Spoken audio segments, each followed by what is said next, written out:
Kaya nga po ganyan eh. Kaya pilit silang hinahadlangan na magtuloy-tuloy yung impeachment dahil po madaming mabubuksan. Madaming makikita ho, mga kababayan. Kagaya na lang po, yung ilang taon na inilalaban po ni Senator Trillanes o dating Senador Trillanes, mga bossing. Diba? Sumubok ang ombudsman. O, tapos ito, yung Supreme Court naman. 12 na nakaupo po sa Supreme Court ay appointee ng dating Pangulong Duterte. O, kailangan, naku po mga bossing, napakasimple lang po ng sagot. O, napakasimple lang po ng sagot. Bakit mo kailangan ignorin or wag hayaan na mabuksan yung bank account na yan kung wala ka naman talagang itinatago? Napakasimple ho, di ba? Kung ako ang may bank account na ganyan ho, mga kababayan, at wala naman akong tinatago, papakita ko na agad dyan. Ipapakita ko na agad dyan, mga bossing. Ano? Bakit ho? Para masopla ko na itong si Trillanes. Para mawalan na ng tiwala ang taong bayan dito kay Trillanes. Pero ho, mga kababayan, yan pong ayaw nilang mabuksan, posibleng mabuksan kasi kapag gumulong o tumuloy-tuloy ang impeachment ho, mga bossing. Kaya talagang todo sikap sila na wag matuloy. Kaya lahat, ayun, nakikisali ho, no? Tignan nyo ho, mga kababayan. Ito pong bank account na yan, sinubukan po nung kaibigan ni Ellen Tordesillas, base po kay Ellen Tordesillas, mga bossing. Sinubukan na maghulog ng 500 piso. Pumasok. Yun po ay panahon pa ho, mga boss chief sir, ng mga 2016 yata, pagkaupo ng dating Pangulo, o 2017, pagkaupo ng dating Pangulo. Hanggang ngayon ho, takot po ang mga Duterte na mabuksan yan. Hanggang ngayon ho, takot po ang mga Duterte na ipakita sa mamamayang Pilipino para maipahiya si Trillanes. Napakadali lang ho, mga kababayan, para ipahiya po si Trillanes eh. Simpleng-simple, buksan mo tong bank account na to, ipakita mo. Ito po yung mismong galaw ng bank account na yan. Wala pong pumapasok na bilyon-bilyon o wala pong pumapasok galing po sa mga drug lord kagaya nung si Sammy Uy. Ganun lang, di ba? Bakit hindi po bakit hindi po maipakita sa mamamayang Pilipino? Natatakot. Kasi madami mabubuko. At pag natuloy ho yung impeachment, mga kababayan, isa sa posibleng pabuksan po itong bank account ng Vice Presidente at ng dating Pangulo. Di ho ba?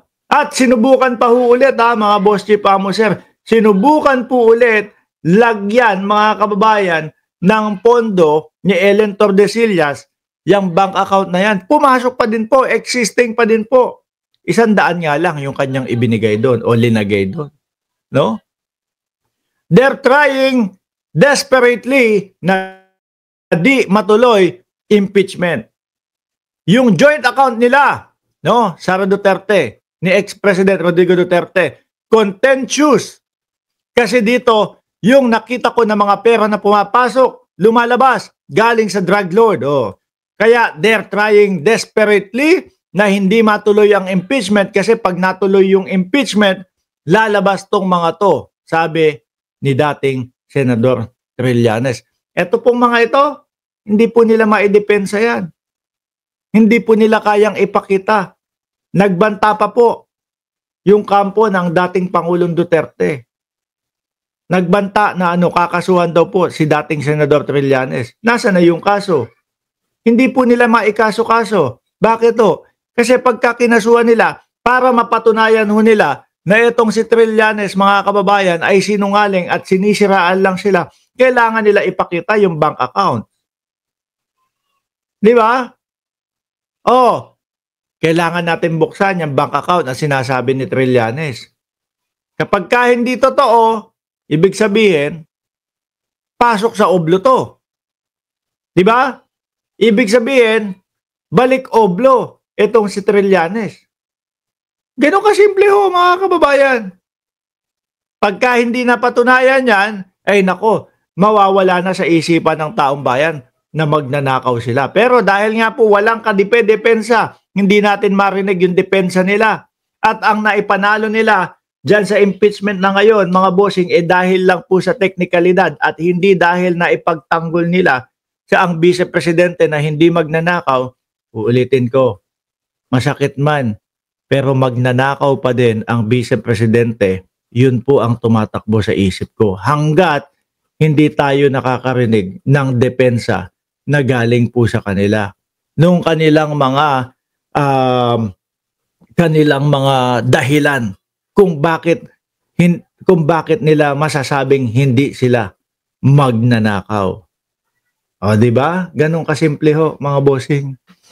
Takot sila na lumabas itong mga ito. Takot sila na makita ng sambayan ng Pilipino itong mga ganitong mga tuluyang makakapagpatalsik at talaga naman magpapakita na sila ay ayan, may mga drug lord na iniingatan. Yun po ay base po sa dating senador na si Trillanes, mga kababayan. O, alisin ko na ho dito, iwanan na natin yung impeachment. DDS, magsaya, anak ng tinapa. Wala na nga ang impeachment, dismiss na nga yung impeachment, tapos wala pang nagsusulid-sulid dyan. Ngayon mga kababayan, iwanan na natin yan. Dumito na ho tayo ngayon, mga bossing, sa iniintay ng bawat Pilipino na boksingan ho. No? General Torre versus Baste Duterte, mga kababayan. Ayan na ang boxing ring. Nandiyan na Baste.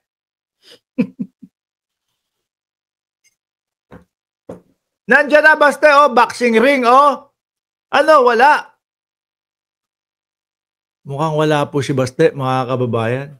Basahin natin ito. Pero talaga, sabi ko sa inyo, talagang yung boxing ring na yan ay itatayo ho, no?